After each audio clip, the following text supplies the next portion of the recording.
Ya, buenas noches. Otra vez un sábado hermoso para poder ver qué cosa nos dice Santiago ya finalizando sus capítulos y sobre todo la guía del Espíritu Santo que nos ayude como siempre para poder nosotros confirmar, corregir una exhortación, una enseñanza, un conocimiento para que el dominio propio que debemos tener por medio del Espíritu nos guíe a hacer las cosas que Dios ha mandado. Por nuestras fuerzas saben bien que no podemos hacerlas, pero tenemos el poder del Espíritu Santo que guía nuestro camino y nos guía a hacerlo y no nos es gravoso. Así que vamos a empezar desde el verso 11.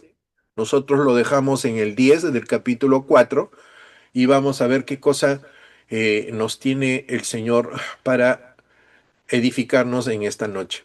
Que Dios les bendiga y ponga su corazón atento a las palabras del Señor. Miren, para recordar un poquito, vamos a agarrar el capítulo 4 del verso 7 al 10 donde lo dejamos, haciendo un pequeño resumen para después seguir hacia adelante. ¿Quién fue? Yo fui. La hermana Raquel creo que ya está ahí. Chévere, gracias hermana. Ok, entonces teniendo un poco, recordando hacia atrás, capítulo 4 verso 7 está hablando de someternos al Señor. Esto es muy importante para nuestra vida, el aprender a someternos al Señor. No solo es exteriorizar nuestro semblante delante de la presencia del Señor, sino nuestro corazón.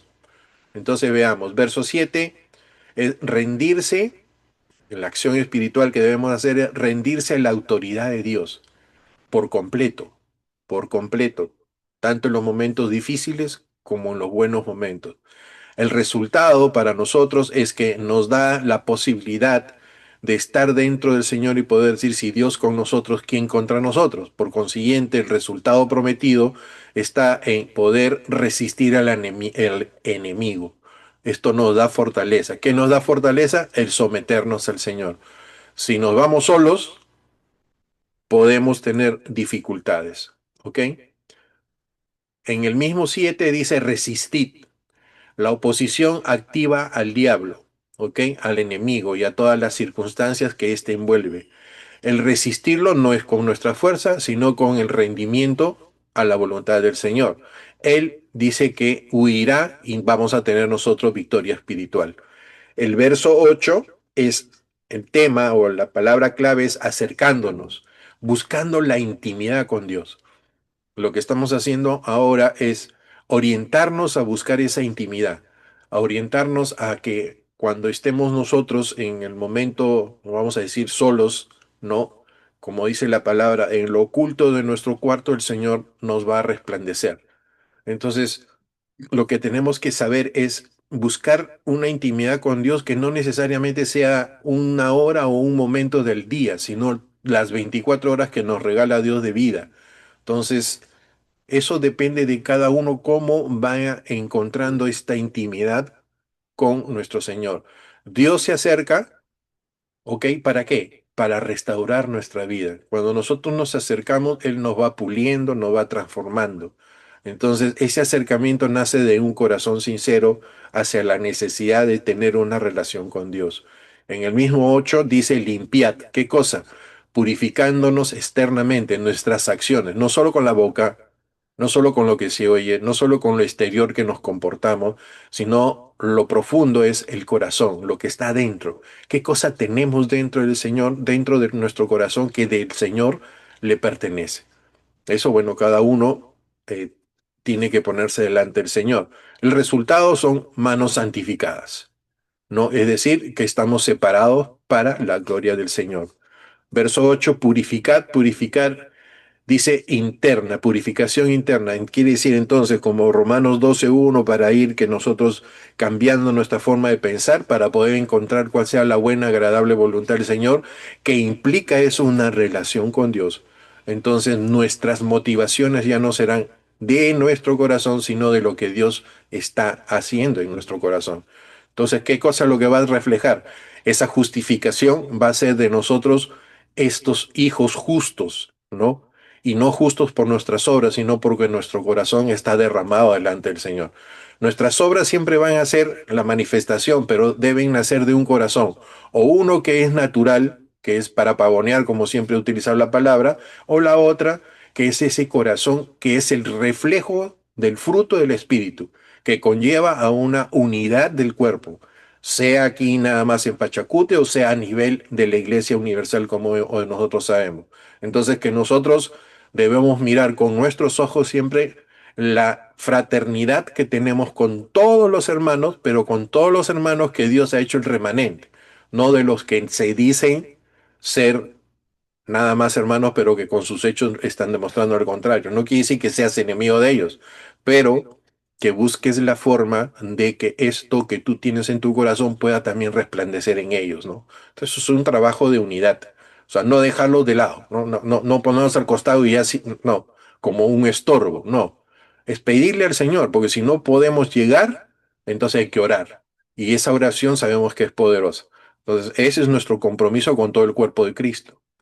Afligidos en el verso 9 afligidos, dice, arrepintiéndonos, es un arrepentimiento profundo. Me parece, bueno, no recuerdo en qué parte, pero en 2 Corintios me parece que dice el arrepentimiento sincero es para salvación, ¿no? Y hay otro arrepentimiento que es para muerte, dice, ¿no? Entonces, ese es el cambio emocional genuino que nosotros tenemos. Hay un arrepentimiento, y esto lo vamos a ver en algún momento, pero hay un arrepentimiento que nos lleva, pues, a la presencia del Señor. Y hay otro que lo único que queda es como le llamamos nosotros acá contemporáneamente, un remordimiento, ¿no? Un acercarnos a la puerta de la presencia del Señor, pero no me meto, solo me miro de afuera porque sé que he hecho mal, pero sigo haciendo lo que yo quiero. Pero el que se arrepiente es el que entra a la presencia del Señor y se despoja de todo eso que ha fastidiado su vida, ¿no? Bueno, entonces esta exaltación es por gracia. Entonces, lo que estamos en lo oculto, el Señor lo va a exaltar, pero ¿va a exaltarte a ti como persona? No, va a exaltar la luz que está en nosotros y esa luz es el mismo. Entonces, nosotros debemos ser un conducto nada más para que podamos llegar siempre al Señor con la obediencia. Entonces, partiendo ya pues de este recordatorio, vamos a seguir con lo que dejamos pendientes, ¿ok? Santiago 4, 11, 12, 11, 12 dice, hermanos, no murmuréis los unos a los otros, el que murmura del hermano y juzga a su hermano, murmura de la ley y juzga la ley. Pero si tú juzgas a la ley, no eres hacedor de la ley, sino un juez. Verso 12, uno solo es dador de la ley que puede salvar y perder, o sea que te puede castigar. Pero tú, ¿quién eres para que juzgues a otro? Estamos hablando acá no de que nosotros debemos discernir las cosas que están ocurriendo, por los frutos lo conoceréis. Estamos hablando acá de crítica. O sea, ¿quién eres tú para censurar? Cuando nos censuramos a una persona nos volvemos jueces, dice. Y si nos volvemos jueces, estamos entonces tomando posesión de la ley. Y acá lo que está diciendo es que la ley solo la tiene quien la creó, quien la maneja y quien la revela. Y ese es nuestro Señor. Entonces, no es solo posesionarme en la letra, porque la letra mata, pero es el espíritu que vivifica. Entonces, si yo utilizo la palabra de Dios para una exhortación o alguna de estas cosas en que voy a llamarle la atención a alguien, yo tengo que estar muy seguro que lo estoy haciendo bajo el Espíritu Santo. Y bajo el Espíritu Santo es el mismo que dice, ha soplado sobre las letras de la escritura y las ha inspirado. Y esa inspiración ha llegado a nosotros. Y es el mismo que nos guía a través de la palabra de Dios para poder llevar consuelo, llevar siempre misericordia. No es golpear a la persona con la palabra de Dios. Eso no se debe hacer. No, la exhortación que viene de parte de Dios, usando la palabra, es para arrepentimiento, no es para machucar a la persona. Y a veces cuando uno no lo está haciendo en el espíritu, lo único que está haciendo es exaltarse para decir que su santidad, su forma de vida es mejor que la del otro. Entonces ya no hay una situación que viene de Dios. Entonces nosotros que enseñamos, tenemos que cuidarnos de que la palabra de Dios sea fina delante de Él. Fina en el sentido de que no sea motivada por nuestro corazón por un punto, sino porque hay que enseñarlo. Y a veces, dice, si el guante, ¿cómo dice esa parte que si te cae el guante que te lo chanten y toda esa cuestión? Bueno, a veces cae, a veces cae, ¿no? Y si les cae ahora, perdón, pero les va a caer. Entonces, sigamos adelante. Acá no tenemos mucho que decir, murmuración y juicio, tenemos que tener cuidado, ¿no? Todos nosotros por ahí resbalamos a veces en la casa del jabonero, pero hay que tener cuidado. O sea, si ya ahora se nos está advirtiendo por medio de la palabra, no lo debemos hacer. Dentro de ese proceso hay lo que le llamamos la humildad, ¿no? Siempre pensar de la otra persona que es más que nosotros, no denigrándonos nosotros, sino bajándonos al nivel para siempre exaltar a Cristo que está en el corazón de la otra persona y someternos mutuamente. Si yo voy creyéndome que soy más, puedo cometer el error de golpear a la persona y Dios no quiere eso, ¿no? Pero si yo voy y lo exhorto correctamente y todo, y la otra persona, por decir así, no atiende o alguna de estas cosas, o se pone, bueno, en mi caso yo he visto que se han puesto bien rebeldes, con lisuras y con todo, y me ha sorprendido, pero el Señor ha tomado posesión de esa actitud. Y yo, eso sí, lo único que hice fue, como dice, agachar la cabeza y esperar que el Señor solucione ese asunto, porque no había forma que yo pudiera decir algo para solucionarlo. Al final, el camino recorrido dentro de la dependencia del Señor, el arrepentimiento del otro hermano, llegamos siempre a una consolación mutua y un abrazo fraternal. Entonces se cumplió lo que estaba en la palabra de Dios, ¿no? Y le doy gracias al Señor por eso. Entonces, el verso 12 dice, Dios como único juez, ya lo hemos visto, dice que es un solo, él solo es el dador, la referencia directa a Dios como legislador soberano. Entonces no vamos a quedarnos aquí y vamos a avanzar del 13 al 16. Dice,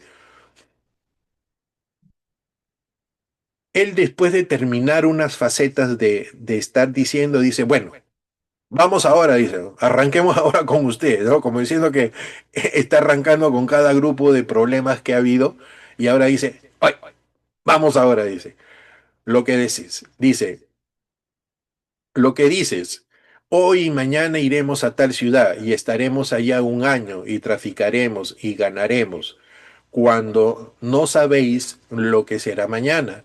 Porque, ¿qué es vuestra vida? Ciertamente es neblina que se aparece por un poco de tiempo y luego se desvanece.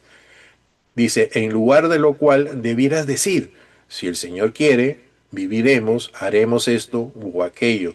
Pero ahora os jactáis de vuestras soberbias. Toda jactancia semejante es mala, dice.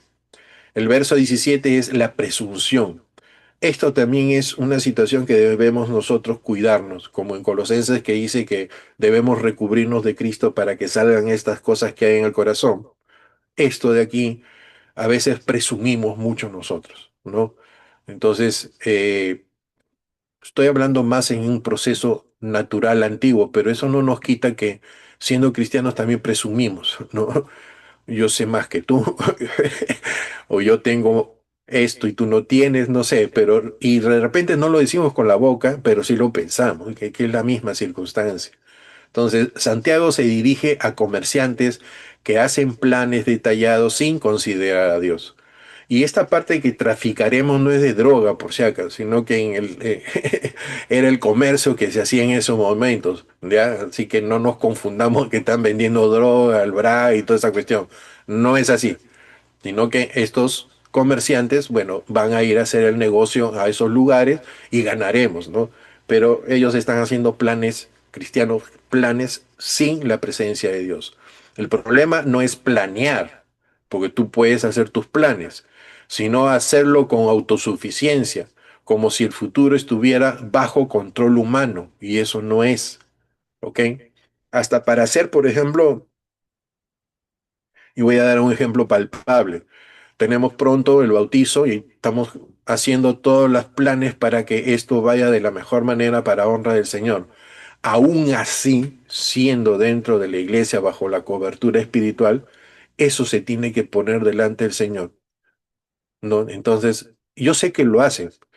Lo estoy diciendo en el sentido de que todo aquel que aún estando en la comunión y bajo la cúpula de nuestro Señor, debemos hacerlo siempre. El estar bajo la cúpula del Señor no nos exime de hacerlo.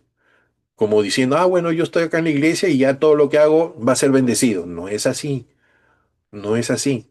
Nuestra relación es continua dentro de la iglesia, fuera de la iglesia, para que el Señor bendiga, ¿ok?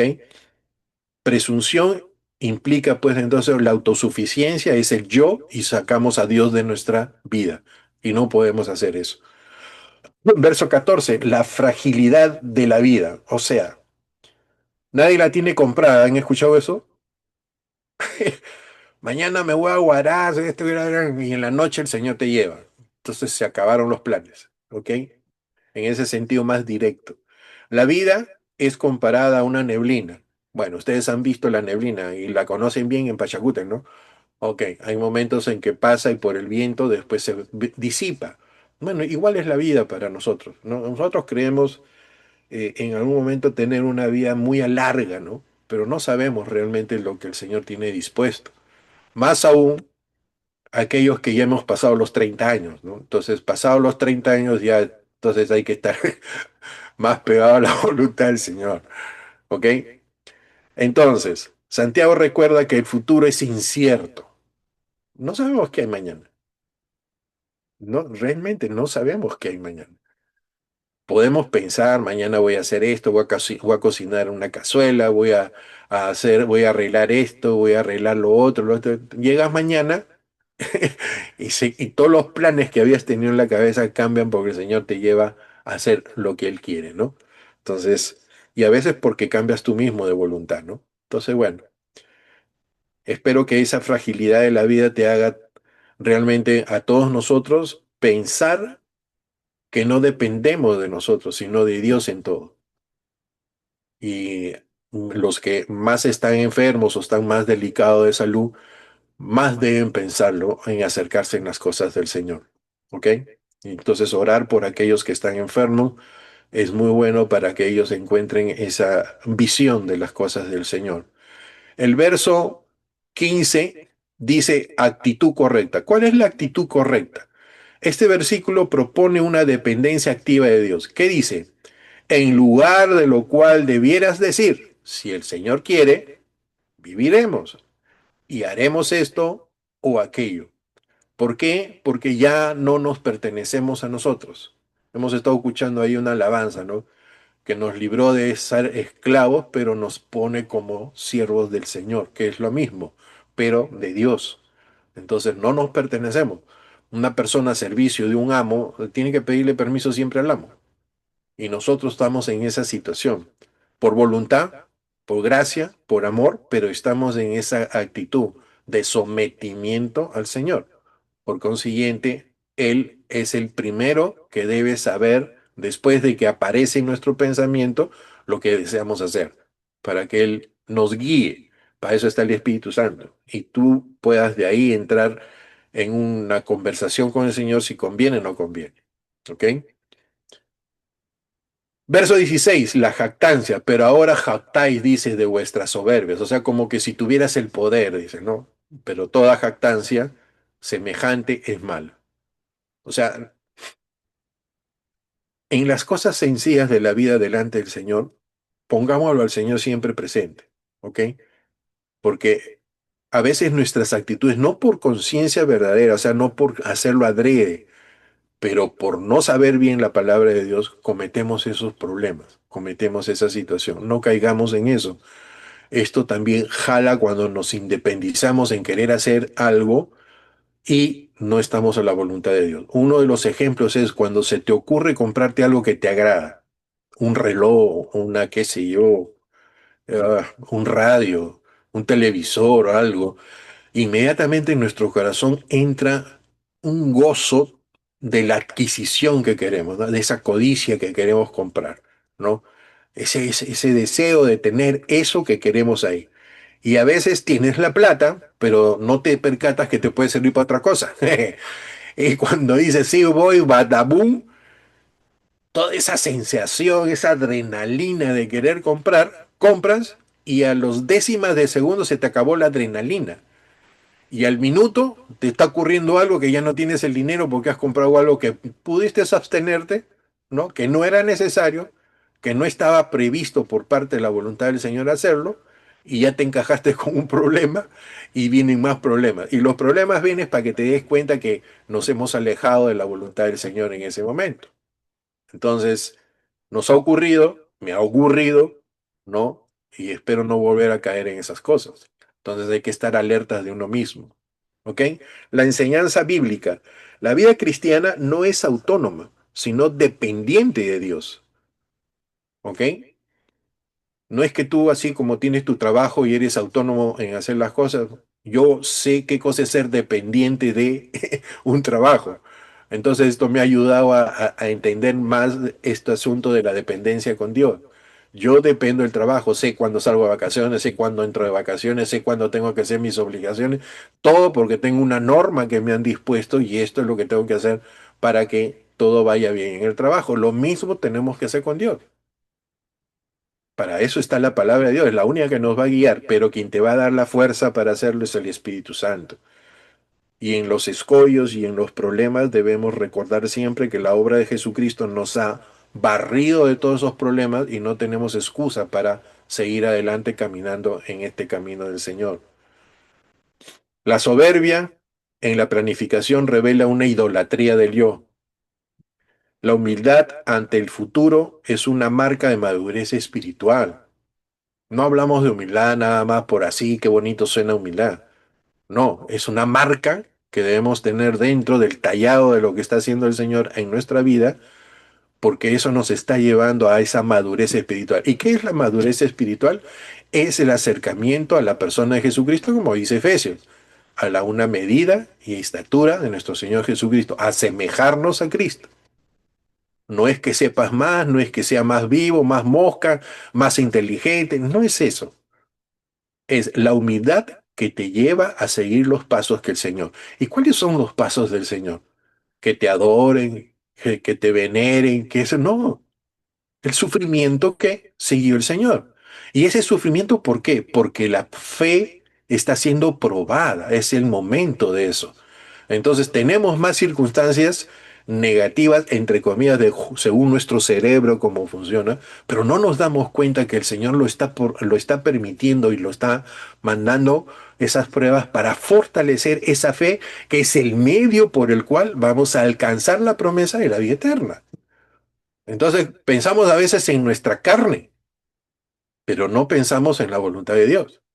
En nuestra carne, claro, porque duele, fastidia, molesta y todo lo demás. Pero si fuéramos más humildes, pensaríamos que esa obra que el Señor está haciendo me va a beneficiar. ¿Ok? Esto yo no le voy a dar vuelta, vamos a seguir avanzando. El verso 17 y dice, y al que sabe hacer lo bueno y no lo hace, le es pecado. Acá estamos fritos porque estamos sabiendo más y si no lo hacemos. Bueno, pero vamos a ver qué cosa significa realmente. Dice, Santiago 4:17 cierra el capítulo con una sentencia ética contundente. Saber hacer el bien y no hacerlo es pecado. Este versículo conecta toda la exhortación anterior que viene atrás sobre la soberbia, planificación sin Dios, la jactancia y una responsabilidad moral clara que debemos tener delante del Señor. Santiago no habla de ignorancia, ¿ok? Sino de responsabilidad consciente. ¿Qué cosa es esto? Oye, tú eres responsable de lo que Dios te está enseñando y hay que esto hacerlo. ¿Ya? Pero no, la ignorancia no se está castigando acá. Pero si tú eres responsable y has escuchado la palabra de Dios, no te queda otra cosa que obedecer. Pero tienes que entender que esa obediencia no viene de fruto de tu corazón, sino viene de aquel que está en tu corazón, que es el Espíritu Santo que te impulsa a poder obedecer lo que Dios desea. Entendamos, nosotros sí nos movemos, nosotros pensamos, nosotros sentimos, todo lo que tú quieras, pero todo eso se mueve por el Espíritu Santo en tu corazón, porque si no lo otro sería la parte natural, carnal. Entonces nosotros estamos siendo renovados, somos nueva criatura, estamos siendo transformados. Tenemos que ir aprendiendo cuál es la voluntad de aquel que nos ha creado. Porque si tú vas a traer el raciocinio mundano que has tenido anteriormente a entender la palabra de Dios de ahorita, eso está mal. Hay que desechar todos esos raciocinios, no en el sentido de amnesia, ¿no? Sino someterlos al Espíritu Santo para entender qué cosa quiere el Señor realmente. Cuando uno lo va a entender, la voluntad de Dios en la palabra de Dios, cuando uno va entendiendo, lo que va a pasar es que te va a ser, me va a ser, nos va a ser fácil para obedecer, porque sus mandamientos no son gravosos. No es el letrero que te tiene la Tanaj, no es el letrero que tiene la ley en la cual te señala el pecado y te condena. No es eso. Es que te está enseñando el camino, que hay fortaleza en la persona de Jesucristo. Él lo padeció. Él padeció de todo, dice. Entonces tú tienes libre el camino porque Él murió por nosotros y lo único que sí tenemos que tener es fe para caminar. Hay que confiar. Entonces, fácil traer a la vista lo que le pasó a Pedro con la barca y cuando el Señor lo mandó a caminar por las aguas y todos nosotros podemos hacer ese primer instante y eso es lo que quiere el Señor, pero cuando vemos todo alrededor, inmediatamente decaemos, ¿no? Así que nadie es fuerte, pero el Señor nos está mandando a creer y eso es lo que debemos madurar en nuestra vida. El verbo saber implica discernimiento claro y no duda. Y sabemos que aquel que duda, entonces doble ánimo, ¿no? A veces está arriba, a veces está abajo, a veces está arriba, a veces está arriba, ¿no? Me he encontrado con eso en el camino y también lo he vivido. Lo bueno puede referirse a obedecer la voluntad de Dios, a actuar con justicia, misericordia y humildad. ¿Qué es lo que quiere el Señor? Ya leímos en el Antiguo Testamento, ¿no? Y esto es lo que Él quiere, ¿no? En el contexto, reconocer la soberanía de Dios en la vida diaria. Wow. Encima de tu papá, de tu mamá, encima de tu esposo, de tu esposa, encima de todo eso está Dios.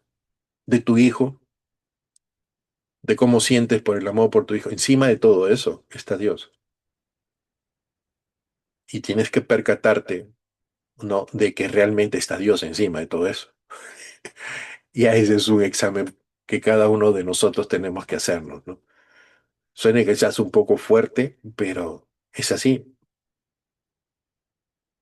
Dice, aquel que no aborrece a su papá, a su mamá, no es digno de mí, ¿no? Dice, no es que lo odies, sino que pongas la perspectiva correcta, no los malos sentimientos hacia esa persona sería ilógico, pero sí poner las cosas en su sitio, ¿ok? Papá Dios, nuestro Señor, es único y Él está siempre encima, hasta del dolor que tenemos, por checa. A veces tenemos un dolor por circunstancias X. Encima de ese dolor tiene que estar el Señor, porque ese dolor no va a estar encima de Dios, ni a cañones, ni a cañones. De la alegría, mucho más todavía. ¿No? El que la U le ha ganado a la Alianza o le ha ganado a Cristal, no tiene que exceder, ¿no? Ese amor que el Señor tiene por mi persona y yo hacia Él, ¿no? Así que estamos parches, mi querido pastor. Sigamos para adelante. Cinco. Entramos cinco, aleluya, gracias, Dios mío, llegué. Y wow, vamos a ver. El capítulo 5 del verso al 6 es un poco escatológico. ¿Qué cosa quiere decir? Que es una sentencia en la cual, así como cuando Noé este, predicó 100 años, construyó el arca y no le hacían caso, y cuando llegó el momento se quisieron salvar y ya el arca fue cerrada por el Señor, ya no hubo forma. Entonces, ¿qué cosa quiere decir? Que vivían como ellos querían, pero cuando llegó el momento en que el Señor vino con el juicio, ya no pudieron salvarse. Y aquí en este lado, también como está en Apocalipsis, va a llegar el momento en que, creo que leímos un versículo la vez pasada, ¿no, pastor? en la cual dice, aquel que está pecando, peque todavía, y aquel que está santificándose, se santifique todavía. ¿Qué cosa quiere decir? Que el proceso que nosotros estamos haciendo acá es que estamos dirigiéndonos hacia la vida eterna y que todo esto el Señor lo está promulgando para nosotros. Y en estos primeros 6 versículos está hablando de gente que ha sido opresora, ¿no? Está hablando de gente que ha tocado a los justos, ha tocado a los creyentes, y bueno, ya te va a llegar la chocolatada. Tú sigue así con esa situación y te va a llegar. No es que no se le esté promulgando el arrepentimiento y arrepiéntete, haces esto, no, sino que han hecho tanta maldad que también van a tener que pagar por sus obras. Entonces, él abanca, Santiago abarca todos estos 6 primeros versículos para esa exhortación, ¿ok? Pero dice en el 6: habéis condenado y dado muerte al justo y él no os hace resistencia. Aquí hay una actitud en la cual nosotros tenemos que entender. Acá no hay una pelea entre el justo y el que lo oprime. Acá hay una confianza como en todas las figuras que hemos visto en el Antiguo Testamento, y digo figuras en el hecho que en las narrativas que hemos visto, cuando los siervos del Señor han estado en la presencia maquiavélica de aquellos que han querido destruir, ellos no se han defendido, han tenido confianza en el Señor y el Señor los ha rescatado. Puede ser porque permitió la muerte y salieron ya de esta situación, o puede ser que los extendió en su tiempo porque tenían que seguir llevando la palabra de Dios. Daniel es un caso, ¿no?, que nosotros tenemos presente. ¿Qué pasó con él? ¿Qué pasó cuando estaba dentro del fuego? ¿Qué cosa había ahí? ¿Quiénes están supuestamente? ¿Qué dice la palabra del Señor?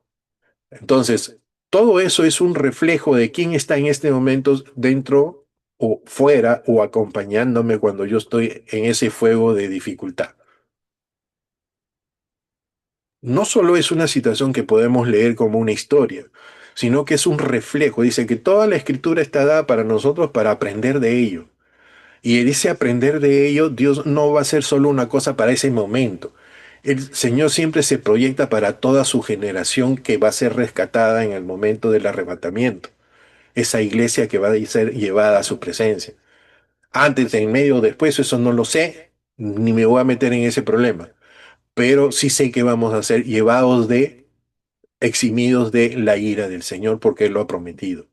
Entonces, en ese sentido, aprendamos de que en ese momento, eso es como cuando está en nuestro corazón esas dificultades o alrededor nos está quemando las cosas, aprendamos de eso. Entonces, en estos 6 lo vamos a pasar y vamos a tener rápidamente acá un resumen, ¿ok? ¿Qué cosa hay en el verso 1? Pecado identificado, arrogancia y desprecio del juicio. ¿Quién va a juzgar eso? Dios como juez escatológico, como juez final. ¿Qué cosa va a pasar? Condenado descrito, la descripción del condenado. Ricos opresores, ellos van a ser los que, si siguen esa situación, van a pagar el precio de su obra. Verso 2, acumulación corrupta de bienes. ¿Ok? ¿Quién va a ser el juez? Dios que revela la pudredumbre. ¿Qué cosa está haciendo con los ricos que confían en sus riquezas? La avaricia. Y están hablando pues de ese sector en la cual hay un grupo de personas que oprimen a los cristianos, a los justos, ¿no? Y que todos ellos los mandaban pues a los cristianos, los mandaban a juicios, eran perseguidos y bueno, una parte también esta nos están diciendo tengamos cuidado porque esos tiempos van a venir. Entonces, que es una alerta. Mosca, muchachos, mosca, ¿ok? Entonces, verso 3: tesoro injusto para el día final. Ellos están guardando lo que no deben guardar. Nosotros, ar- a- en contra de lo que ellos están haciendo, nosotros guardamos para allá, para la casita que tenemos allá guardada que nos ha prometido el Señor. Entonces, en ese sentido, ¿qué cosa va a pasar? Como dice en Corintios, el fuego, las obras, ¿no? La madera, la hojarasca, el oro o las preciosas. ¿Por dónde vamos a ver? ¿Por dónde va a pasar todo lo que estás haciendo? Y dice, condenado, dice, acumuladores de tesoros sin justicia. Ya sabemos qué cosa quiere el Señor de nuestro corazón. Verso 4. Retención del salario, explotación laboral. Uy, uy, uy. ¿Quién es el juez? Señor de los ejércitos, que escucha el clamor de su pueblo y se refleja cuando llegue el momento en que el Señor vendrá y hará lo que tenga que hacer, cuando dice que ha escuchado el clamor de su pueblo, ¿no? Siempre decía, ha escuchado el clamor de su pueblo. Cuando escucha el clamor de su pueblo, el Señor se apersona. Y hay una parte final en el Apocalipsis que dice que se va a personar, final, ¿no? Así que, bueno, ¿quiénes va a condenar a los terratenientes injustos? Verso 5, vida de lujo y desenfreno sin misericordia. Bueno, ¿quién va a juzgar? Dios, que juzga el corazón engordado. Y también hablamos del engordado, la grosura esa que es para la carne. Condenado van a ser los ricos que viven como en día de matanza, ¿no? Donde hay mayor cantidad de cosas. Verso 6. Condena y asesinato del justo. Vaso. ¿Quién va a juzgar? Dios, defensor de los justos, que no resiste. No, del justo que no resiste. Miren, Dios, defensor del justo que no resiste. ¿Ok? ¿Qué pasó cuando Pedro quiso defender al Señor en el momento de su captura? Sacó un sable y le cortó la oreja a uno de los siervos de los que estaban ahí. El Señor le dijo que no era la forma, y él no había venido a eso, ¿ok? Y que tampoco tenía necesidad de esa espadita, porque él tenía legiones atrás para, para que lo puedan proteger. Así que no es la forma, sino es con su espíritu. ¿Qué cosa condena? A los opresores, a los violentos y a los impunes, ¿ok? Entonces eso es un resumen del 1 al 6. Sigamos. 7 al 9. Dice, por tanto, hermanos, tened paciencia hasta la venida del Señor. Por eso es escatológico, ¿ok? Mirad cómo el labrador espera el precioso fruto de la tierra, aguardando con paciencia hasta que reciba la lluvia temprana y la lluvia tardía. Tened también en vosotros paciencia, afirmar. ¿De dónde viene la paciencia? De la prueba de nuestra fe, ¿no es cierto? Entonces, no es una cosa que cae así como algo del cielo, una lluviecita que te refresca. No, no, no. La paciencia viene de la prueba de nuestra fe. Sigamos. Y afirmar vuestros corazones. Claro, porque la venida del Señor se acerca. ¿Qué cosa es afirmar? Entonces hay que consolidar más nuestra relación con el Señor. Un acercamiento más profundo. ¿Ok? Hermanos, no os quejéis unos con otros para que no seáis condenados. He aquí, el juez está delante de la puerta. Esto está en referencia a las murmuraciones que tuvo el pueblo de Israel cuando pasaba por el desierto. Ellos tenían todo lo que Dios había provisto y lo menospreciaron. Y ellos murmuraron en querer volver a Egipto. ¿Ok? Veamos entonces, verso 7. Tened paciencia. La comparación agrícola. El creyente es como un agricultor que espera el fruto de qué? Con perseverancia. No queda solo quieto. Tiene que trabajar el agricultor para que esto pueda producir. O sea que tienes que meterle chamba. Entonces tienes que estar ocupándote en tu salvación. Lluvia temprana y tardía, imagen escatológico que aluda a la fidelidad de Dios en cada etapa, en la temprana y en la tardía. Aplicación, la espera no es pasiva, no nos equivoquemos, ya, sino confiada y laboriosa. ¿Y en qué estamos laborando? ¿En qué cosa estamos haciendo? Dejando que el fruto del Espíritu Santo esté en nosotros dando. Porque el Señor nos ha dicho ya en Juan 17 que Él nos va a limpiar para llevar ¿qué? Más fruto. Entonces nuestro proceso no es solo un momento, un ratito. Hay que seguir dando, dando, dando, entregando las cosas para la gloria del Señor para que Él te siga llenando. Por eso también ustedes ven que hay tiempos en que pastor invita a alguien y todo esto. Estos momentos para el pastor es que se está llenando de también la presencia del Señor nuevamente para energía y seguir avanzando. Han visto, bueno, en lo mío no puedo decir porque en lo mío estoy con problemas en terceros y cuartos, pero también a veces hay un momento en que dar, también hay que llenarse. Entonces uno tiene que estar con momentos de quietud y estar orando de mayor profundidad con el Señor y buscando en la palabra para que tengas que dar también. ¿Ok? Entonces, en ese sentido, tengamos una visión de que tenemos que limpiarnos. Y limpiarnos es compartir, testificar. ¿Ok? No te quedes con lo que Dios te está dando. Si tú dices que lo que te ha dado Dios es pequeño a comparación de otro hermano, lo que le estás diciendo es que Dios me ha dado una cosita pequeña y no sirve. Y le estás diciendo a Dios que no sirve lo que le has dado. No es así. Dios da de acuerdo a la medida de nuestra fe. Y si es pequeña, pero te lo ha dado Dios, no lo mides por el volumen. Te lo ha dado Dios, entiende eso hay que mirarlo, ¿ok? Tenemos siempre que mirarlo. Sigamos, ¿qué significa lluvia temprana y lluvia tardía? Vamos a parar rapidito acá. ¿Cuándo ocurre la lluvia temprana? Es al inicio de la temporada de siembra. Esto trata de mirarlo de acuerdo a tu vida espiritual, ¿ok? Para que veas cómo lo vas a entender. Dice, la lluvia temprana cuando ocurre al inicio de la temporada de siembra. Si lo quieres poner al momento de tu conversión. ¿Estamos? Sigamos. ¿Para qué sirve? Ablanda la tierra para facilitar la siembra. ¿No hemos visto cuando nosotros recién nos entregamos, tenemos el corazón del primer amor que dicen? Wow, ok, sigamos. Activa la germinación de la semilla. ¿Qué cosa hace? Todo lo creemos. Cuando pasa un tiempo cuestionamos ya por el raciocinio, pero todo lo creemos, lo leemos y todo lo creemos. Y eso es hermoso porque Dios está formando nuestra vida interna. Establece las raíces en un suelo húmedo y fértil. Todo lo que hace el Señor es eso. ¿Está bien? Para arraigarnos en el Señor, para poder entender ese amor que nos ha dado por la gracia. ¿Estamos? La imagen inductiva puede ser despertar de la semilla. Inicio el proceso de vida. ¿Cuál? La nueva vida que tenemos en el Señor. Entonces, así como el Señor inició esto por su gracia, ahora vamos a la lluvia tardía. ¿Cuál es? ¿Cuándo ocurre? Cerca del final del ciclo, antes de la cosecha. Y a esto le podemos llamar santificación. ¿Ok? ¿Para qué sirve? Nutre el grano en su etapa final de maduración. Es el momento de la perseverancia, es el momento en que tenemos que afianzarnos más del Señor, es el momento en que el estado del tiempo ha pasado y nosotros ya anhelamos ya que venga el Señor.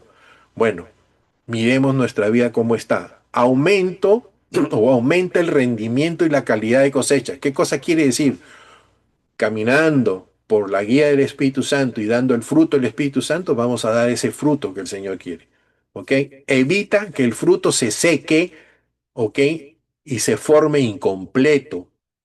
Es decir, si nosotros esperamos en esa perseverancia que es pasiva, que no interviene tu esfuerzo, porque hay un esfuerzo, pero no por obra, sino un esfuerzo en que estás colaborando con las cosas del Espíritu en tu vida para la transformación, entonces, mira lo que va a pasar.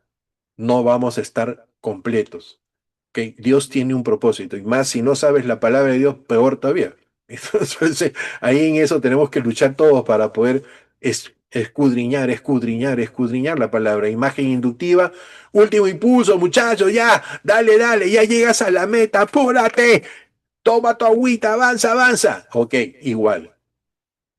Ok, miren todo ese paralelo, ¿no? Alguien dijo, me acuerdo de un predicador judío que vino acá al Perú, Maurice Cerulo, y decía que toda verdad es paralela, ¿no? Pues hay que entender de que las cosas que nos ocurren, ¿no? Buenas o malas, siempre nos va a dar enseñanza para nosotros de lo que cosa quiere el Señor, porque el Señor las permite de alguna forma, las que leemos en la palabra y las que vivimos, pero siempre tienes que estar en ese discernimiento. ¿Estamos? Cuando Santiago dice, el labrador espera el precioso fruto de la tierra, argumentando la lluvia temprana y tardía, está usando una imagen agrícola para enseñar sobre la paciencia y la escatología. Así como el agricultor no cosecha antes de tiempo, el creyente debe esperar la venida del Señor con perseverancia. Hay algunos que ya están viviendo el reino acá como si tuvieran el reino allá, ¿no? Y podría ser, bueno, no voy a mencionar para no meterme en discusiones doctrinales, pero hay algunos que viven de esa forma, ¿ok? Entonces, sabiendo que Dios provee en cada etapa la fidelidad del Señor, en cada momento de nuestra vida. Momento de aprender, está el Señor. Momento de ejecutar, está el Señor. Momento de enseñar, está el Señor. Está el Señor al lado tuyo. Momento de ejecutar el ministerio, está ahí al lado del Señor. Momento de compartir, está el Señor. Momento de servir, está el Señor. Entendamos que cada etapa de la que estamos viviendo ahora en la iglesia, el Señor está con nosotros. Sigamos. Miren lo que dice entonces el texto bíblico en Filipenses 1:6. Estando persuadido de esto, que el que comenzó en vosotros la buena obra, la perfeccionará hasta el día de Jesucristo. Todos estamos en ese bolsón, ¿ok? Sigamos 7:9. Dice el verso 8, afirmar. ¿Qué cosa es entonces en nuestro corazón? Implica fortalecer, establecer, consolidar, completarlo. ¿Ok? ¿Qué cosa es? La venida del Señor se acerca, motivo escatológico para resistir la tentación de rendirse. ¿Ok? No siendo, ya siendo el último tiempo, que ya sabemos y lo percibimos, no sabemos la hora del día ni nada, pero percibimos ya el momento, no me hace que arruguemos y aquel que pone la mano en el arado y mira atrás no es digno de mí, ¿no? Entonces tengamos cuidado. Aplicación, la paciencia se nutre de la esperanza firme, esperanza firme. ¿Ok? Entonces la fe va produciendo lo que Dios quiere y nosotros vamos avanzando en la obediencia y la creencia. 9. No os quejéis. Ok, esto lo entendemos porque hemos hablado sobre la murmuray, pero dice advertencia interna. El juicio no solo está para los ricos opresores en el verso 1:6, sino también para los creyentes que murmuran, ¿no? Murmurar es hablar por hablar y hablar detrás de la persona, ¿ok? Y no creer lo que Dios está haciendo porque no lo percibes como de Dios. Entonces, tú puedes estar pensando que no es bueno, que Dios no está contigo, que me ha abandonado, que qué sé yo. Todo eso es murmuración, ¿ok? Y eso no debe estar en nuestro corazón. ¿Y quién está delante de la puerta? Imagina, dice, imagen de que ya está eminente, ya está en la puerta el Señor. El juicio está cerca y nuestro Señor viene pronto.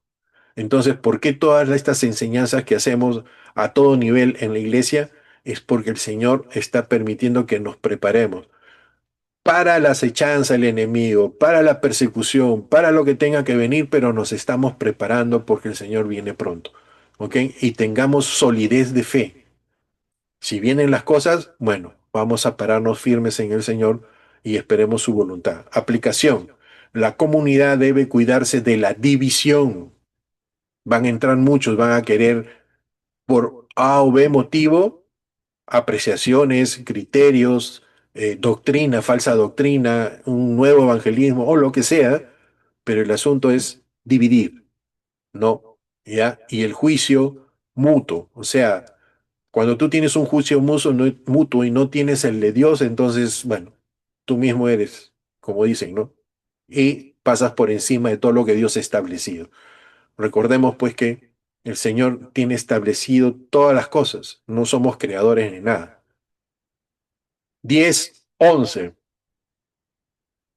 Hermanos míos, tomad como ejemplo la aflicción y la paciencia de los profetas que hablaron en el nombre del Señor. Claves doctrinales: aflicción como herencia profética. Los profetas no sufrieron por desobediencia, sino por obedecer. Los mataron por obedecer. Esto legitima el sufrimiento en el ministerio como parte del llamado. O sea que aquel que anhela obispado, buena obra desea, pero sepa que hay un precio, hay un precio. ¿Ok? Paciencia como resistencia espiritual.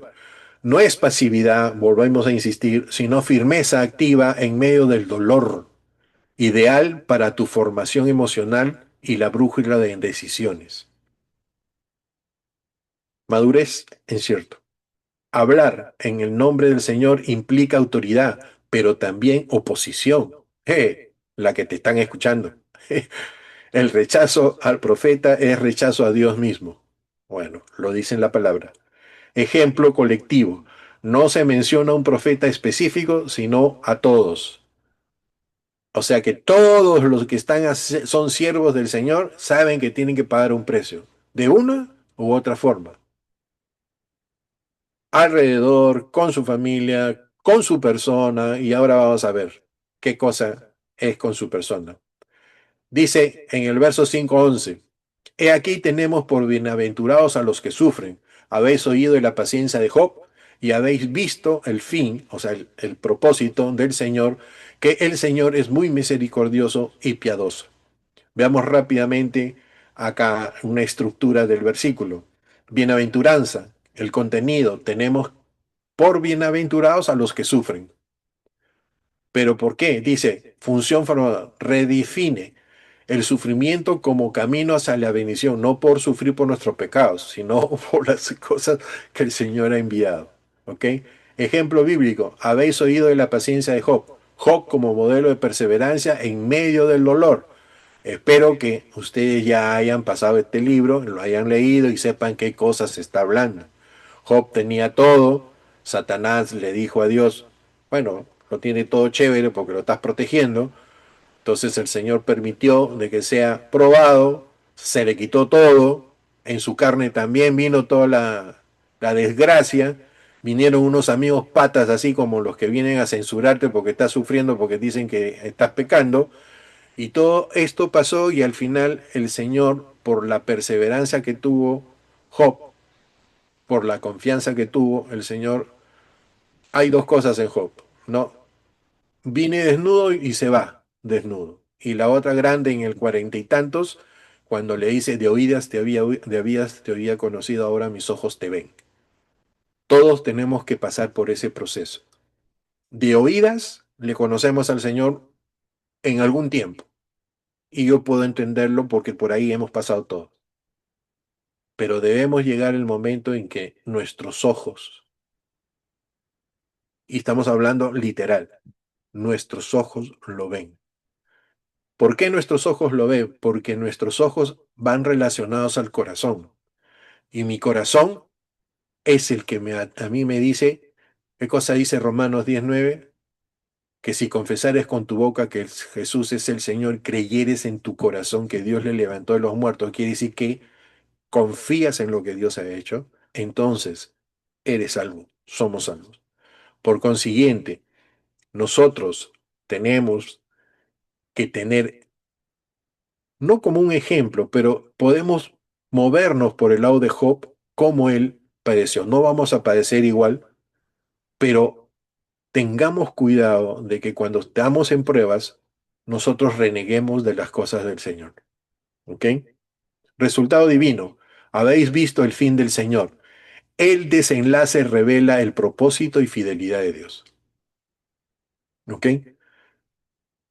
A veces queremos saber el propósito y la voluntad de Dios en medio de la prueba y no. ¿Ok? Acá nos está indicando que el fin de todo este proceso vas a reconocer qué es lo que quiso Dios.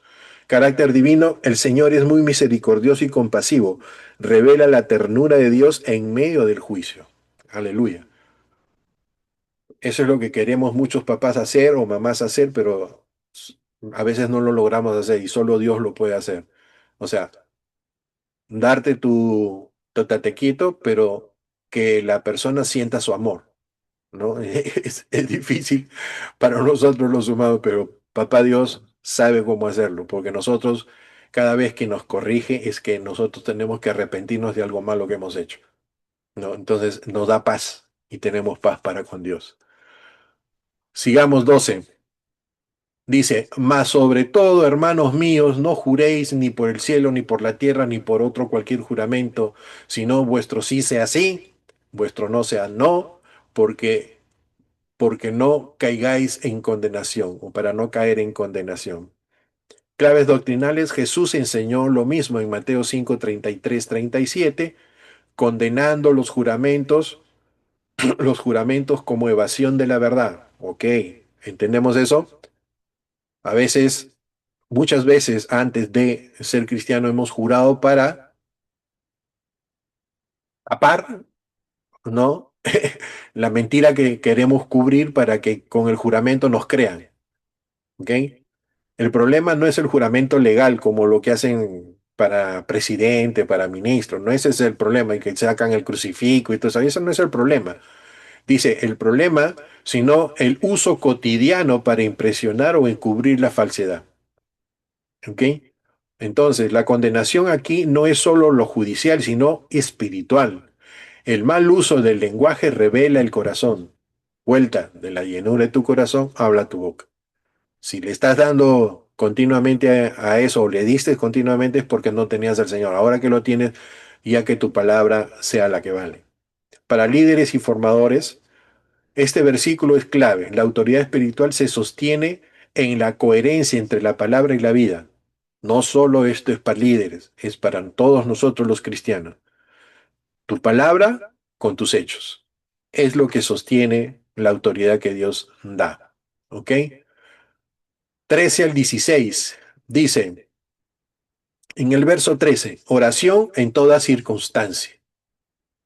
¿Está alguno entre vosotros afligido? Haga oración. ¿Está alguno alegre? Cante alabanzas. La oración es la respuesta a la aflicción. No la deja ni la no la queja ni la desesperación. Santiago invita a llevar el sufrimiento directamente a Dios. Ven a lo que decíamos al principio, que ni aún el sufrimiento puede estar encima de Dios. ¿Me entienden? Entonces lo que hay que hacer es que ese sufrimiento que tengas, sea la índole que sea, lo tomes y lo dejes a los pies del Señor, porque ese dolor lo conoce nuestro Señor y Él nos va a consolar. La alabanza es la respuesta a la alegría. No se trata solo de emociones, sino de una actitud de dependencia continua a Dios, sea en dolor o sea en gozo. Nadie puede decir que la hace bien esta parte, pero conste que debemos hacerlo, ¿ok? Entonces, nuestro comportamiento delante de las circunstancias siempre tienen que honrar a Dios. Así no haya público. No lo hagas por el público, hazlo por tu vida para que haya tranquilidad. ¿Ok? Verso 14. Oración por los enfermos. ¿Está alguno enfermo entre vosotros? Llame a los ancianos de la iglesia y oren por él, ungiéndole con aceite en el nombre del Señor. La comunidad entra en acción. No solo está hablando de los ancianos de autoridad, sino de las personas que tienen cierta madurez, ¿ok? Y conocimiento de la palabra, no cualquier neófito. El enfermo no queda solo, se llama a los líderes espirituales ancianos para orar. Aquí está hablando directamente a presbíteros, pero también puede hacerlo en momentos necesarios personas que estén maduras espiritualmente. La unción con aceite tenía un valor medicinal y simbólico, no es un ritual, ¿ok? No es el aceite que sana, ¿ok? No es algo mágico, sino es un acto de fe y de consagración. El énfasis está en la oración en el nombre del Señor, no en el aceite en sí, sino en lo que hemos consagrado, y es la fe en que Dios puede sanar. 15. Sanidad y perdón. Sanidad y perdón. Y la oración de fe salvará al enfermo, y el Señor lo levantará, y si hubiere cometido pecados, le serán perdonados. La oración de fe es una oración confiada en la voluntad de Dios, no una fórmula. La oración de fe no es una fórmula, ¿ok? Es la oración que haces en el momento confiando en la voluntad de Dios, ¿ok? Sanar y salvar. El verbo salvará puede referirse también a sanidad física como restauración espiritual. Es complementario, es completo también. Pecado y enfermedad. No toda enfermedad es causada por pecado, pero puede haber una conexión espiritual. Puede haber. Este versículo muestra que Dios puede sanar ambos. Es Dios todopoderoso para ello. La Biblia enseña que las enfermedades pueden ser consecuencia del pecado. En tales casos, la confesión del pecado es requisito previo para poder poner fin a una enfermedad, como prescribe en el verso 16 de Santiago. Orar para que la gente esté bien no significa que la persona sea restaurada para volver a su vieja forma de vida, sino que sus pecados puedan ser perdonados y su vida restaurada al servicio de Dios. La oración de fe, si un creyente es sanado a través de la medicina o a través de milagros, es finalmente sanidad del Señor. Las oraciones deben ofrecerse consecuentemente por el enfermo. Si hubiere cometido pecados, en el Nuevo Testamento enseña que la enfermedad puede ser la consecuencia del pecado, pero no siempre.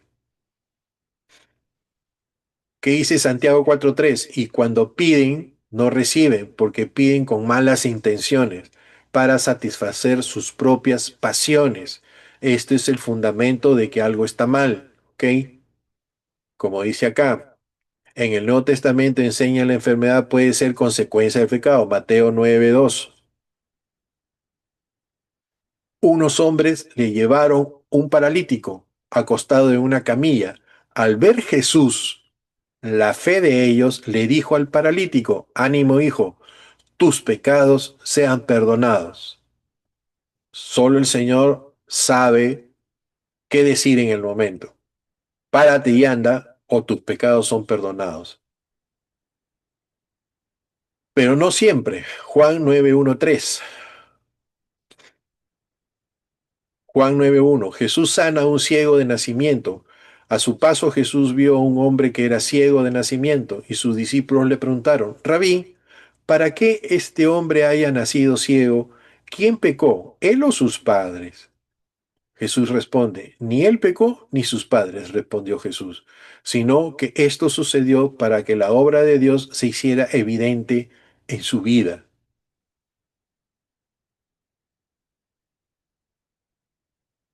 Las cosas siempre están sujetas a la voluntad del Señor. Las cosas siempre sabe el Señor por qué han ocurrido, ¿ok? Y Él mismo toma estas cosas para que se muestre el poder de Dios, ¿ok? Está bien esto, pero también porque da la oportunidad que a través de esto ocurran más cosas en la voluntad del Señor. No sabemos qué cosa puede ocurrir cuando una persona sale de esta forma al mundo, cuánto puede ser de bendición a otras personas y que esté con un propósito de Dios y al final el Señor va a darle su sanidad. Eso no es forma de poder explicarlo, no hay forma, solo hay que vivirlo y creerlo. ¿Ok? Verso 16, confesión y oración mutua. Confesaos vuestras ofensas unos a otros y orar unos por otros para que seáis sanados. La falta de perdón, pues, es un lazo tremendo, ¿no? Entonces eso nosotros lo comprendemos, lo hemos vivido. La oración eficaz del justo puede mucho, ¿ok? Entonces, la oración eficaz del justo no es exclusiva de líderes. Cualquier creyente que ha sido justificado, es decir, justificado, acá dice justo, puede orar con poder. ¿Ok? Entonces, el hecho de que tengamos ministros, tengamos siervos que están liderando, que están poniendo a disposición de estos ministerios que Dios ha puesto para la edificación de la iglesia, no le quita la responsabilidad y la forma en que toda la iglesia puede hacerlo en orden y sujeto a un testimonio de santidad. No es cualquiera. ¿Ok? No neófito. ¿Qué cosa es un neófito? Uno que no está preparado para estas cosas, que entiende la palabra de Dios y de dónde fluye este poder. Porque si no puede ser como este Simón, el que quería comprar el poder del Espíritu Santo, ¿no? Porque veía que habían milagros y esto, y entonces no es la adquisición de ese poder de esa forma, sino del sometimiento que tenemos todos nosotros delante del Padre y que por la humildad que va trabajando el Señor, podamos nosotros poder fluir como un conducto, como un cable que pasa la electricidad de la vida del Señor, de la sanidad, para beneficio de otro, ¿no? Pero sí, también he dado un ejemplo en un momento, nosotros nuestra relación con el Señor es como un cordón umbilical que tiene el feto con la madre. Si ese cordón está obstruido, el feto muere, el feto no crece, el feto no concluye su proceso. Y este cordón umbilical que tenemos nosotros es nuestra relación con Dios por medio del Espíritu Santo. Si este cordón umbilical del Espíritu Santo nosotros no lo tenemos limpio, entonces todas las cosas que querramos hacer o que deseamos hacer no están bajo la voluntad del Señor, sino bajo nuestra carne. Entonces, este cordón umbilical tiene que mostrarnos a nosotros que estamos en relación con el Señor por medio de la guía, por medio de el fruto. Entonces, es una cuestión de que tenemos que mirarnos al espejo cada rato. Este pasaje refleja el corazón pastoral de Santiago, una comunidad que ora, amén, que confiesa, amén, canta, sana y restaura. ¿Estamos? ¿Estamos ahí? Sí, estamos. Ora, confiesa, canta, sana y restaura. Aleluya. Que el Señor nos siga guiando. ¿Y qué cosa es relacional? O sea, con respecto a la congregación. Se refiere a todo que involucra relaciones entre personas. Esta actitud relacional que se han podido ver en la diapositiva se usa para poder nosotros tener un vínculo, ¿ok? Especialmente en términos de vínculo, comunicación y conexión emocional y social. Es un término muy usado en psicología, teología, liderazgo y formación espiritual. Lo he puesto porque es bueno que vayan sabiendo ciertas palabras que las pueden escuchar en algún momento. Verso 17-18. El ejemplo de Elías, hombre con nosotros. ¿Qué significa? Elías era hombre sujeto a pasiones semejantes a las nuestras. Ustedes ven, hablan de Elías, pero pareciera que es Jesucristo que le dice que fue tentado en todo, ¿no? O sea, toma un ejemplo de Elías, pero Jesucristo, para nosotros ya en la literatura que tenemos, dice, y Jesucristo fue tentado en todo, para darnos a nosotros ese conocimiento de que podemos confiar en Él, ¿no? Entonces, aquí en Elías están tomando lo que pasó Elías y oró fervientemente para que no lloviera y llovió sobre la tierra durante 3 años y 6 meses. ¿Ok? Elías no era un superhombre, sino alguien con emociones, debilidades y luchas para cualquier creyente. Esto enfatiza que la oración eficaz no depende de la perfección humana, sino de fe y obediencia. La oración depende de fe y obediencia. ¿Ahora? Perfecto. Su oración fue ferviente y persistente, alineada al juicio de Dios contra la idolatría de tiempos de Acab y Jezabel. Acab, rey de uno de los reyes del reino de Israel del norte, ¿ok? Que se casó con Jezabel, ¿ya? Y promovieron la idolatría a Baal. Entonces, no sé si recuerdan, creo que sí, ¿no? ¿Se acuerdan de que Elías mandó a traer todo un grifo de gasolina para que fluyera l- la leña? No, mentira. Mandó echar más agua a la leña y con todo eso igual ¡puf!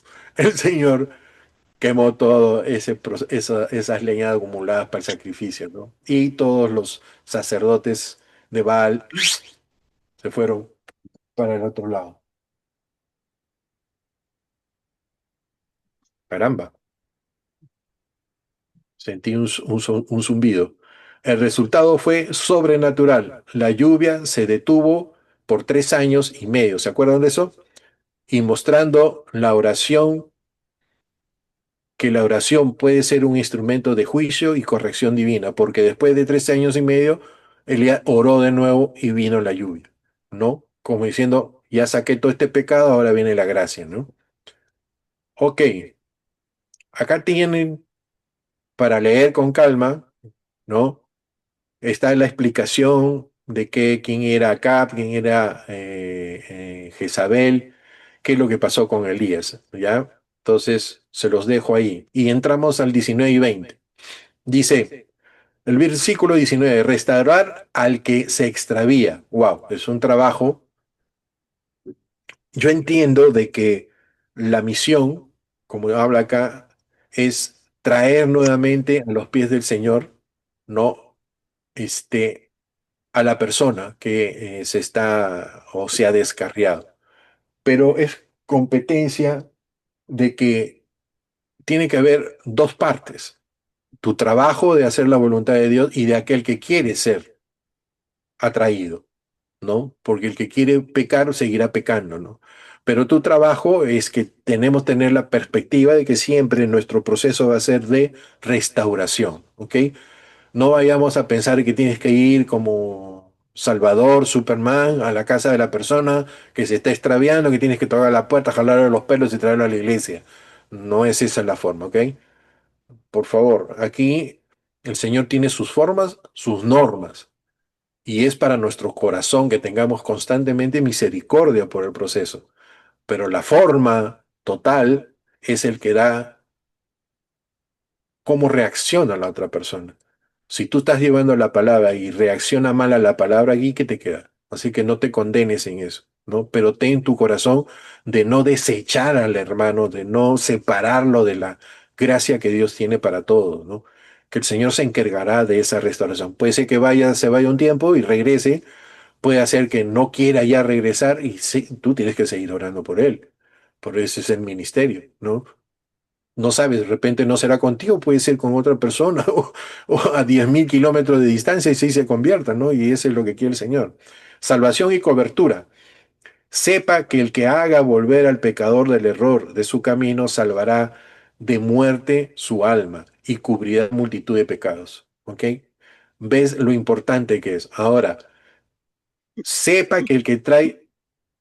¿Qué fue eso? ¿Alguien está tosiendo? Ah, está prendido, ya me parecía Nelly y listo. Entonces, ¿qué cosa significa esto? Yo entiendo que cuando te dice aquí, sepa que el que haga volver el error el camino salvará su alma. Pero saber no solo es que tú lo veas, que sí lo estás trayendo. Saber también tiene que entenderse de que tú estás orando por esta persona y no sabes en qué momento, pero sí el Señor sabe que por tu oración Él ha vuelto a los caminos. Así que no esperes solo mirar el proceso de la restauración, sino que tengas fe en que lo que tú estás haciendo también en oración va a producirse en otro lado. Recordemos que la fe es poderosa cuando se hace de corazón y solo el Señor. Es como cuando Sodoma y Gomorra, ¿no? Habrá un justo para que salves a Sodoma y Gomorra, ¿no? Es lo mismo, o sea, esa tendencia en que, aunque sea una oración fuera de tiempo o a tiempo, aunque tus ojos no lo vean, pero está haciendo la voluntad del Señor. Y hay que tener fe en eso, que no estás orando por gusto. Yo me imagino que algunos tendrán un librito para orar por cada persona, o una hojita, o en su mente, o en su corazón, pero una oración que alguien lo está haciendo allá, aunque tú no veas a por quién estás orando, le estás haciendo bien porque ahí está siendo fruto por el Señor, ¿no? Y el que está, bueno, a mí me ha ocurrido sentirme de alguna forma de que alguien está orando porque estoy viendo las cosas como Dios se está manifestando. Entonces sé que alguien está orando. No, no solo sé que el Señor me ama por su misericordia, sé que hay un grupo que está orando por mí, especialmente mi esposa, ¿no? Así que bueno, en ese sentido salvará de la muerte o su alma. ¿Qué cosa dice Proverbios 10:12? Primera, a ver, primera de Pedro 4:8. Proverbios 10:12 dice, el odio es motivo de disensiones, para no hacerlo, pero el amor cubre todas las faltas. ¿Ok? Primera de Pedro 4:8, sobre todo, ámense los unos a los otros profundamente, porque el amor cubre multitud de pecados. ¿Ok? En esto, lo que tenemos que entender que lo que está hablando de multitud de pecados no es que cubra pues los pecados y no pasó nada, no es esa parte, sino que el amor del Señor es el que, por la misericordia de Dios, hace todo el proceso que es la restauración. No está hablando de este amor que cubre las irresponsabilidades de la consecuencia de las acciones pecaminosas de algunas personas. Santiago 5:19 20 concluye la epístola con un llamado pastoral a restaurar al hermano que se ha desviado de la verdad. Bueno, es una obra redentora que salva del juicio y cubre multitud de pecados. La comunidad tiene responsabilidad activa en la sanidad espiritual, ¿ok? O en la sanación espiritual. Vamos a ver este cuadrito. La etapa del desvío primero, la acción es discernir y acercarse, y el resultado, la conversión del hermano. Amén. La restauración es acompañar con verdad y amor, resultado, salvación de su alma. Y la cobertura, promover el arrepentimiento, multitud de pecados cubiertos. Aquí vamos a ver un cuadrito que les puede ayudar si lo copian, qué sé yo. Es todo lo que hemos visto desde el capítulo 5 de los versos. Y empieza con este grupo de advertencia de los ricos a los injustos, para que quede grabado en la mente. Después viene 7 al 8 paciencia en el sufrimiento, ¿ok? Ellos estaban sufriendo por estas cosas de los ricos, los cristianos en ese momento, y nosotros tenemos que tener paciencia porque el Señor viene pronto. ¿Estamos? Entonces, no jurar que nuestra palabra sea sí, no, o nuestro no sea no. Después, la oración por los enfermos y la consolación entre el verso 13 y 18. Y por último, lo que vemos lo que vemos es restaurar al que se ha desviado, ¿no? O sea, nuestro proceso es, si estamos en la comuna, estamos en la iglesia y vemos que esto ocurre, no seamos pues indolentes con las personas que están sufriendo de la manera en que se aíslan, ¿no? Y se aíslan no solo personalmente, sino se aíslan del corazón de la unidad, de una fe, de un solo Dios. Entonces, oremos para que el Señor nos guíe si es que tenemos que hacer esta actividad con los hermanos. ¿Ok? Bueno, le damos gracias al Señor porque hemos terminado, hermanos, el capítulo 5. Le damos gracias por todos los baches que ha habido en este curso de Santiago que parecía que iba a correr sobre ruedas, pero eh, a- él ha determinado de que hay más cosas de las que podemos leer y que no sean pues de ayuda para nuestro crecimiento en el Señor. Así que nos veremos en otra oportunidad si así el Señor lo amerita. Pastor, terminamos Santiago. Amén. Muchas gracias, David. Vamos a terminar orando, mis hermanos. Después de eso, quizás tenemos unos cuantos comentarios más. Amadísimo Dios, te doy gracias, Señor, esta noche por todo esto de tiempo en el que tú nos has hablado, Señor, a través del estudio de tu palabra, Señor, basado en el libro de Santiago. Gracias por la vida de David, Señor, quien da de su tiempo, Señor, y gracias porque lo usas, Señor, de una manera como tú sabes hacerlo, mi Dios, y gracias te damos, Señor, por todo lo que nos has hablado durante todo este tiempo y esta noche también, Señor. Gracias por tu palabra. En el nombre de Jesús. Amén.